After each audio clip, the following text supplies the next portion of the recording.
Welcome back. Time now to dive deep into the mood of the papers this morning. And Mr. Igo Akiria joins us as a member of the Guild of Editors of Nigeria. Mr. Akiria, it's good to see you again. Good morning, sir.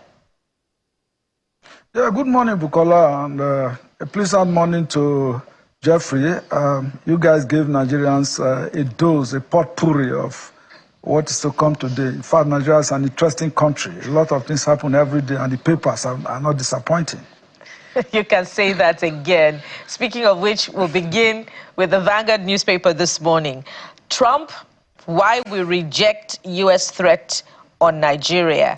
Of course, weighing in on the U.S. president's position to bring the guns blazing. And that's the position of the official position of China, the People's Republic of China. Let's take a look at the riders. U.S. lawmakers blast Trump, says threatening military action against Nigeria irresponsible, reckless, religious extremists plotting to divide Nigeria.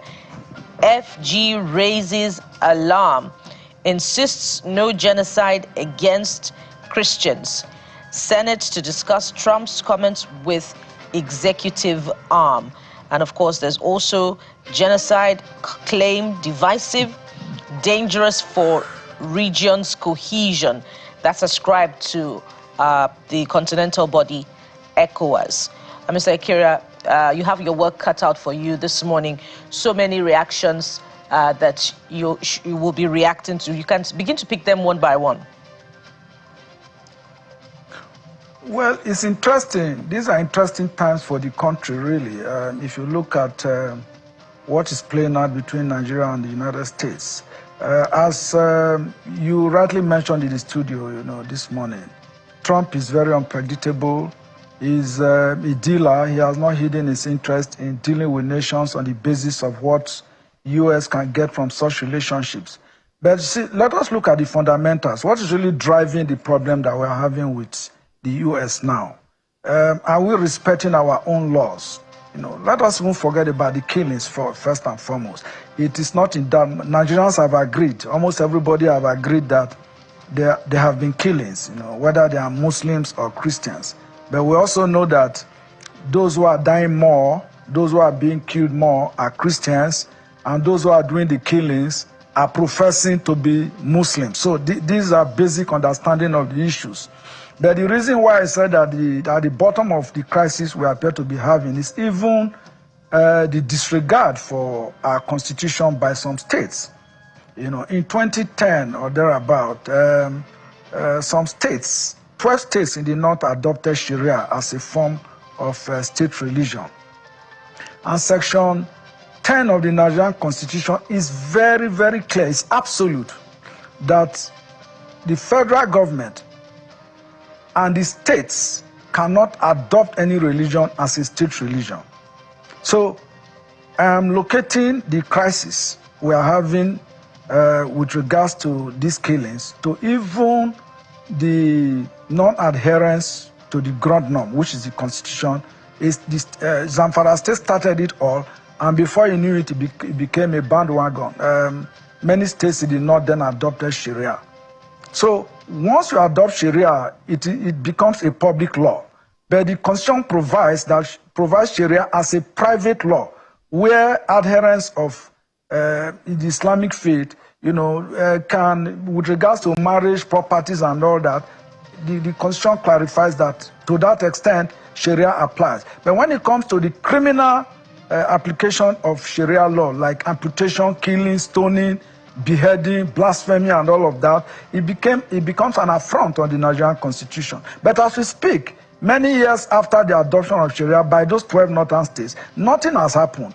And so we've seen even killings, whether it is Deborah Samuel, Yakubu, whether it's Gideon Akaluka, and, and all of that. So that encourages, for me, in my view, that encourages the extremists that are practicing that particular religion to go overboard. So that is one of the reasons that I think the U.S. government is also talking about. So we should be able to tell ourselves the truth. We should look ourselves in the eyes and tell ourselves the truth in this country.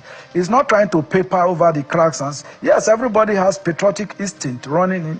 Nobody is more Nigerian than the other. But as a country, we have a duty to ensure that even the laws that we make for ourselves, we should follow the laws. We should abide, we should respect the laws of this country. When we fail to respect the laws of this country, then you have lost the moral right to claim sovereignty. That is my own view, because we are also part of the international system, and international law applies. When you fail to obey your own laws, then you're also breaking international law. I think that is also where the problem is. That is not to say that the United States has a right to invade Nigeria or to send their troops here. Yes, from what has happened so far, President Donald Trump has put everybody on their toes. They have just reminded us of our failings, of our inability, and our nostalgia to respect our own laws and our constitution. But whether it is not in doubt that most of the areas that the killings are taking place are Christian dominated. So we should make that clear. And those that are complaining are the victims, those that are killed. So if people are stretching the argument to say Muslims are also being killed, Muslims didn't complain, they are not complaining. So those that have suffered the most are the ones complaining, and that has drawn the attention of the world. This is where the debate lies, and we should properly structure the conversation. We should tell ourselves the truth in this country. Enough is enough. The President Bola Ahmed Tinubu is doing so well. For 8 years that Buhari was president of this country, we are witnesses to what happened. He shut his eyes to the killings. People were being massacred in southern Kaduna, in Benue State. The president, at some point, I remember when about 86 people were killed in Benue State, he said he was sending the Inspector General of Police to Benue State. The Inspector General of Police did not even go there. The president never visited any spot.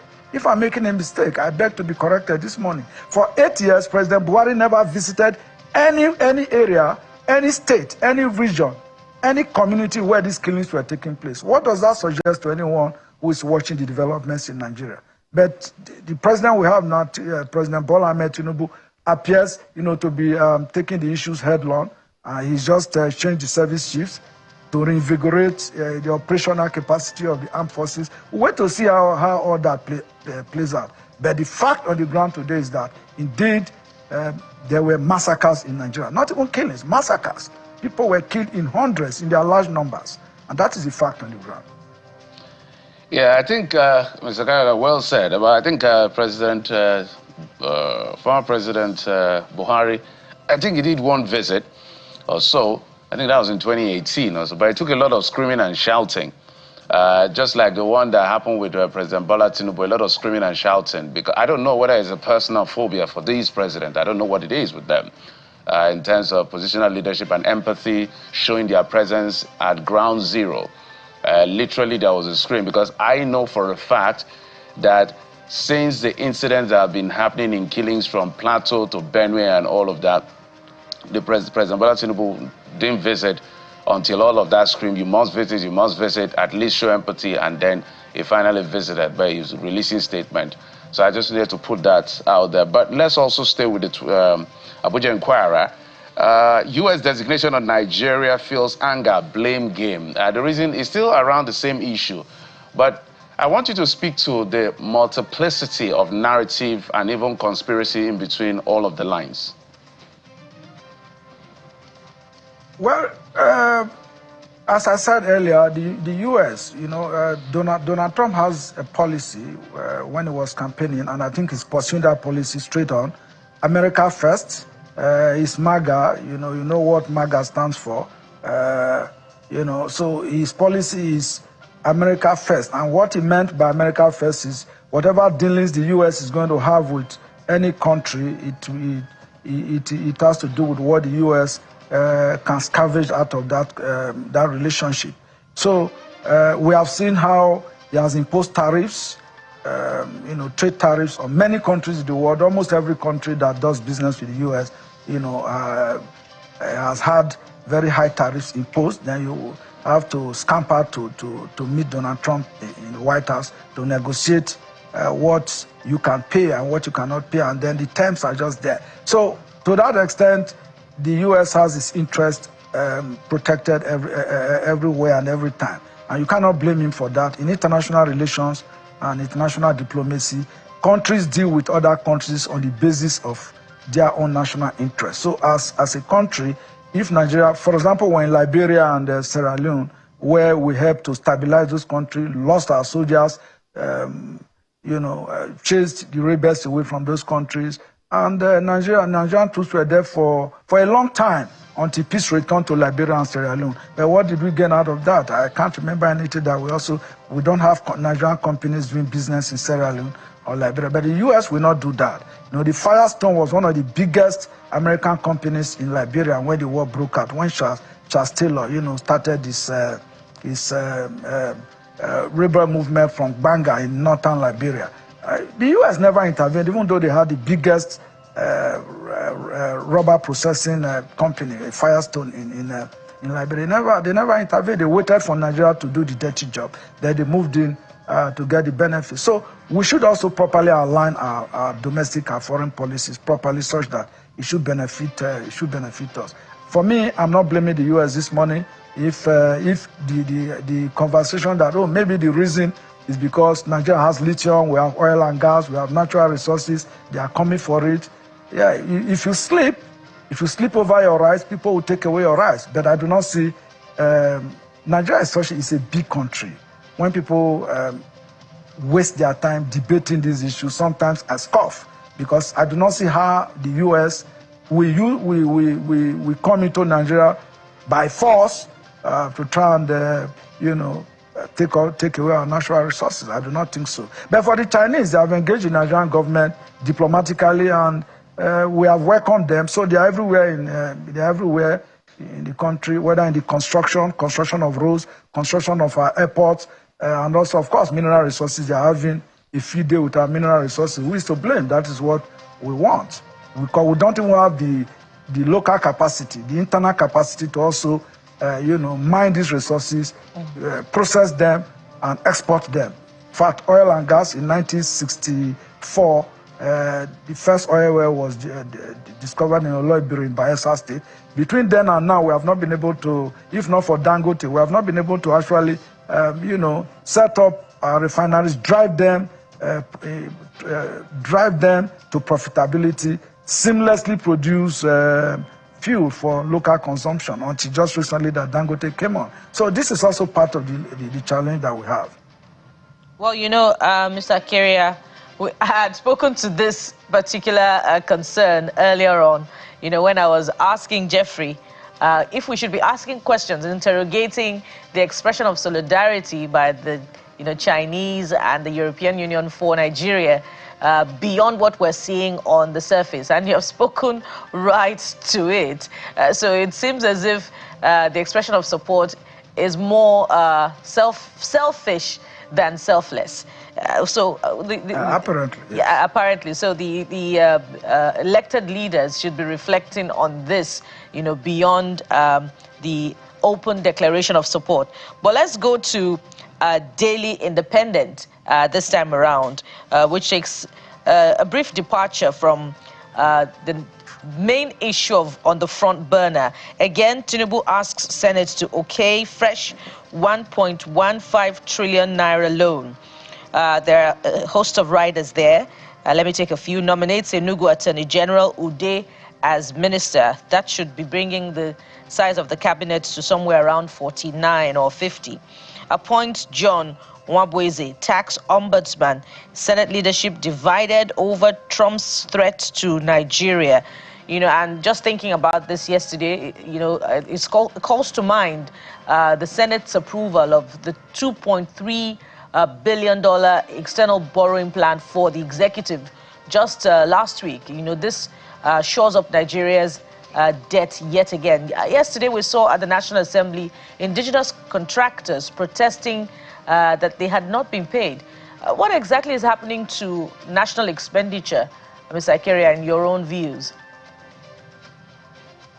Well, the papers are speaking to the issues very clearly. It does not require, anybody wearing binoculars to know what is really happening to us. I think for me, the last virile, progressive, people-oriented parliament we have was when Bukola Saraki was Senate president. You know, the Senate was very, very active. They were up to their responsibility. They were able to engage with the executive constructively, disagreed with the executive where they are not convinced that there is a need to pass any executive bill. But in the last 8 years of former President Muhammadu Buhari, when Ahmad Lawan was Senate president, we saw all the issues about, oh, this is a rubber stamp Senate, and then of course the Senate, Ahmed Lawan led Senate, we say, oh no, we are not a rubber stamp Senate. We are here to cooperate with the executive, you know, to do our job. But we saw over the period, 8 years, that there was not even one executive bill, whether it is external borrowing that was brought by President Buhari to the Senate that was rejected by the Senate. So for Akpabio, I am afraid that we appear to be back to the dungeon. The Akpabio-led Senate is not also giving any signs, not showing any signs that they are ready to engage with the executive, disagree with the executive to agree. So the loans are being approved with the kind of speed that they come in, they just get approved. But this time, they are trying to justify this fresh loan that they want to use it to pay local contractors. So the removal of fuel subsidy, the multiple taxation across board, where is the money? Where is it going to? What is it being used for? So I think we also need to call for accountability from the federal government. Yes, more monies are said to be going to the states, but is that enough? If more monies are going to the state, is the federal government not aware that contractors are being owed? Some of the contractors say that they are being owed for as long as 3-4 years, even before the advent of this administration. So it didn't show for me that we are fiscally responsible, that the government is adopting very stringent fiscal responsibility. You know, so it's a cause for worry for many people. Nigerians listening to us this morning, I'm sure they'll be very bothered. They'll be worried that so much money is coming in, but the monies that are coming in, people are still being owed. Contractors are still being owed. No wonder the roads are not being fixed. Contractors are leaving the roads. Roads that are awarded, maybe they just mobilize contractors to site. If there's no money to pay them, they pull out of those sites. So that's why you see that the roads everywhere have not been properly fixed. This Christmas, I dare say, might pose a challenge for many people, many Nigerians who want to travel to celebrate the Yuletide. And to think that the $2.3 billion external borrowing plan is for the 2025 budget, and we're in November already. It's an interesting development. Well, was anchor at this point, and thank you very much. Mr. Igo Akiria is a member of the Guild of Editors of Nigeria. Thank you for your time on the program. It's always a pleasure. Thank you. We'll take a moment now. When we return from the break, we'll begin with politics. The governor of Bayelsa State is now a member of the All Progressives Congress, ending decades of the PDP's stronghold on that state. Let's look at the implications when we return. Join us again.